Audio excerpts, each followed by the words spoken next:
আমি ওমরের নামে আল্লাহর কাছে নালিশ করব। কি নালিশ করবে? যে ওমরের আমলে আমি না খেয়ে আছি, আমার সন্তান না খেয়ে আছে। কথা বুঝতে পারছেন? এই কথা শোনার সাথে সাথে ওমর রাদিয়াল্লাহু আনহুর বুকে আল্লাহ পাকের ভয় চলে আসলো, হৃদয় প্রকম্পিত হলো।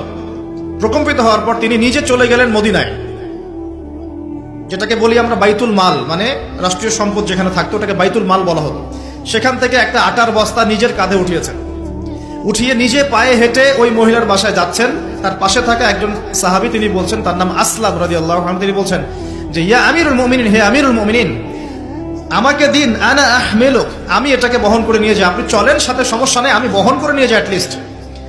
তখন ওমর রাদিয়াল্লাহু আনহু বলছেন, দিলের কান দিয়ে শোনেন কথাগুলো, ওমর রাদিয়াল্লাহু আনহু বলছেন, হাল আনতা তাহমিলু উযরি ইয়াউমাল কিয়ামা, তুমি কি কিয়ামতের মাঠে আমার পাপের বোঝা বহন করবে? সুবহানাল্লাহ, চিন্তা করে দেখ। নিজের হাতে গেলেন, রান্না করে খাওয়ালেন, তারপরে বললেন আগামীকাল তুমি আমিরুল মুমিনিনের দরবারে এসো, সেখানে আমাকে পাবে। এই হলো ওমর রাদিয়াল্লাহু আনহুর খেলাফত। একদিন তিনি তার যে উট, এটাকে পরিষ্কার করছেন। আলী রাদিয়াল্লাহু আনহু দেখে বলছেন, আমিরুল মুমিনিন, আপনি পরবর্তী জেনারেশনের জন্য অনেক কঠিন আদর্শ রেখে যাচ্ছেন, আপনি এত কাজ করছেন, তারপরে নিজের কাজও নিজে করছেন। তখন ওমর রাদিয়াল্লাহু আনহু বলছেন, ওয়ালা তালুমুনি ইয়া আবুল হাসান, হে আবুল হাসান, আমাকে এভাবে বিব্রত করো না, কারণ আমি ভয় করি যে আমি যে অর্ধবিশ্ব শাসন করছি, তারপরে আমি ভয় করি যে আমার এই শাসনের আন্ডারে যদি একটা রাখালও না খেয়ে মারা যায়, আমি ভয় করি আল্লাহ এর জন্য আমাকে জবাবদিহি করাবে।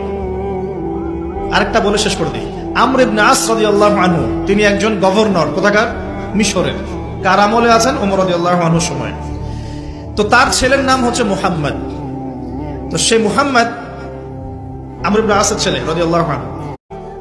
আমি ওমরের নামে আল্লাহর কাছে নালিশ করব। কি নালিশ করবে? যে ওমরের আমলে আমি না খেয়ে আছি, আমার সন্তান না খেয়ে আছে। কথা বুঝতে পারছেন? এই কথা শোনার সাথে সাথে ওমর রাদিয়াল্লাহু আনহুর বুকে আল্লাহ পাকের ভয় চলে আসলো, হৃদয় প্রকম্পিত হলো। প্রকম্পিত হওয়ার পর তিনি নিজে চলে গেলেন মদিনায়, যেটাকে বলি আমরা বাইতুল মাল, রাষ্ট্রীয় সম্পদ যেখানে থাকতো ওটাকে বাইতুল মাল বলা হতো। সেখান থেকে একটা আটার বস্তা নিজের কাঁধে উঠিয়েছেন, উঠিয়ে নিজে পায়ে হেঁটে ওই মহিলার বাসায় যাচ্ছেন। তার পাশে থাকা একজন সাহাবী, তিনি বলছেন, তার নাম আসলাম রাদিয়াল্লাহু আনহু, তিনি বলছেন যে ইয়া আমিরুল মুমিনিন, হে আমিরুল মুমিনিন, আমাকে দিন, আনা আহমিলুক, আমি এটাকে বহন করে নিয়ে যাই, আপনি চলেন সাথে, সমস্যা নেই, আমি বহন করে নিয়ে যাই অ্যাটলিস্ট। তখন ওমর রাদিয়াল্লাহু আনহু বলছেন, দিলের কান দিয়ে শোনেন কথাগুলো, ওমর রাদিয়াল্লাহু আনহু বলছেন, হাল আনতা তাহমিলু উযরি ইয়াউমাল কিয়ামা, তুমি কি কিয়ামতের মাঠে আমার পাপের বোঝা বহন করবে? সুবহানাল্লাহ।